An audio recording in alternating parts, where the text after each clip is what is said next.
جماعت دهات زرگر ناحیه کوشانیان از کلانترین دهات در ناحیه به حساب رفته ساکنان مهنت قرینش در همه جبهه ها هدفمندانه زحمت میکشند.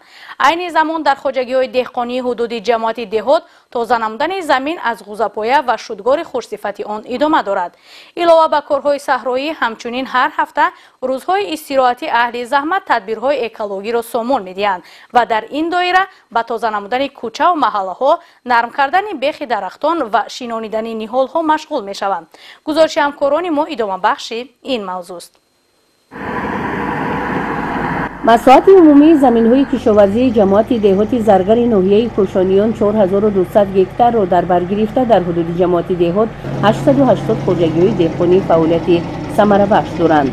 عین زمان خواجگیداران زمین‌های در اختیار داشتهشان را از غوزه‌پایه تازه نموده شودگار خوشصفتی زمین‌های کشاورزی را سامان می‌دهند.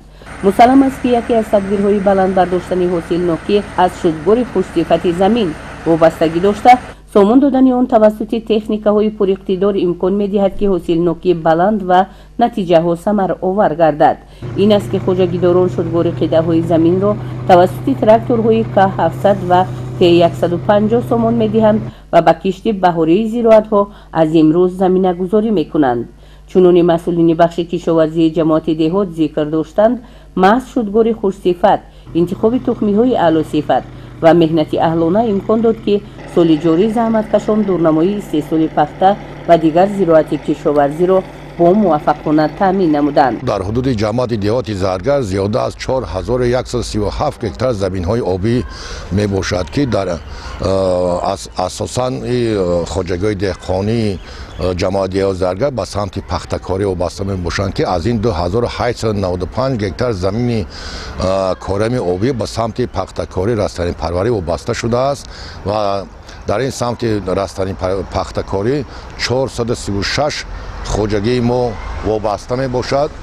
ناگفته نماند که این سال برای خواجگیداران جماعت دهات زرگر سال با برار بود، سال خوب بود، چون که ما توانستیم که این سال از اجرای عهده نقشه پخته‌سپاری سر بلنده برایم. عین زمان تازه‌کنی زمین‌های کشاورزی از غوزه‌پایه تازه کردن ادامه دارد که تا حال ما زیاده از 2000 هکتار زمین‌ها را از غوزه‌پایه تازه کردیم. اینچنین شودگاری با صفت در زمین‌های خالی شده ادامه دارد که اینم برای سال آینده زمینه با برار برای کشت و کار میباشد. در برابر شودگار خوشصفتی زمین‌های کشاورزی و تازه نمودن قطعه‌های باقی مانده از غوزه‌پایه همچنین در خواجگی‌های علاهیده کشت کارتوشکا ادامه دارد. خواجگیداران در این سمت نیز هدفمندانه کاربری نموده کوشش می‌سازند که در مهلت پیش بینی شده کشت کارتوشکا را انجام بخشند. جماعت دهات زرگر از کلانترین جماعت‌های دهات در حدود ناحیه و ولایت به حساب رفته در همه سمت‌ها پیشروی‌های زیاد دارد. در حدود جماعت دهات مذکور 5 کل‌های ماهی پروری موجود بوده. خواجگی‌های ماهی پروری جهت افزون نمودن استحصال ماهی که طلبات آن در بازار استعمالی زیاد است توجه مخصوص روانه کردند. این است که ساکنان دور نرفته از محل زیست می توانند از این نوع محصولات گوشتی منفعت آور خریداری نمایند. برابر رشد ساحه کشاورزی در این دهات به کارهای آبادانی و سازندگی نیز توجه ضروری روانه گردیده است. با شرافت استقلالیت کاملی وطن و صلح و ثبات کشور در حدود جماعت دهات ده‌ها انشاءات معیشی و خدمت‌رسانی بنیاد گردیده است که با فعالیت ثمره بخش خود احتیاجات ساکنان را برآورده می‌سازند و بر رشد انفراستراکچور محل مساعدت می‌کند. شکرانه استقلال جمهوری تاجیکستان که در تمام سال‌های استقلالیت در حدود جماعت دهات زرگر نیز خیلی کارهای آبادانی شده گذاشته شده است. از آن جمله در حدود جماعت بیمارخانه رقمی فعالیت میکند.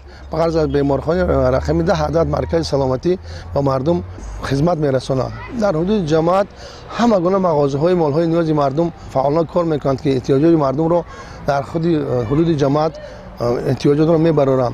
تشکیل نمودن حشره دست جمعانه، سامان بخشیدن تازه‌کاری ها، شیناندن نهال و نرم کردن بیخ درختان در جماعت دهات زرگر کیهاست که به حکم عنعنه در آمده هر هفته روزهای استراحتی ساکنان کسب و کار گوناگون به تازه نمودن صحن و اطراف بناهای معموری و دیگر انشاءات سفر بر می شوند. در حدود جماعت دهات زرگر 11 مؤسسه‌های تعلیمی از این یک گیمنازیا فعالیت داشته در دوره چنین تدبیرهای اکولوژی در مؤسسه‌های تعلیمی از جمله مؤسسه تحصیلات میانه عمومی رقم 71 حشر دست جمعانه تشکیل گردیده در برابر تازه نمودن صحن و اطراف، شنودن نیهول‌های آرایشی و همیشه سبز تدبیرهای دیگر اکولوژی نیز سامان داده شد. چنین تازه‌کاری‌ها به اطلاع مسئولین جماعت دهات به طور همیشگی ادامه می‌یابد و هدف سهم گذاشتن در آبادی یک گوشه وطن عنوان کرده شد. حسن زاده اویما، فیروزی خورشید، نمازلی ارگش برای برنامه اطلاعاتی اخبار از ناحیه کوشانیان.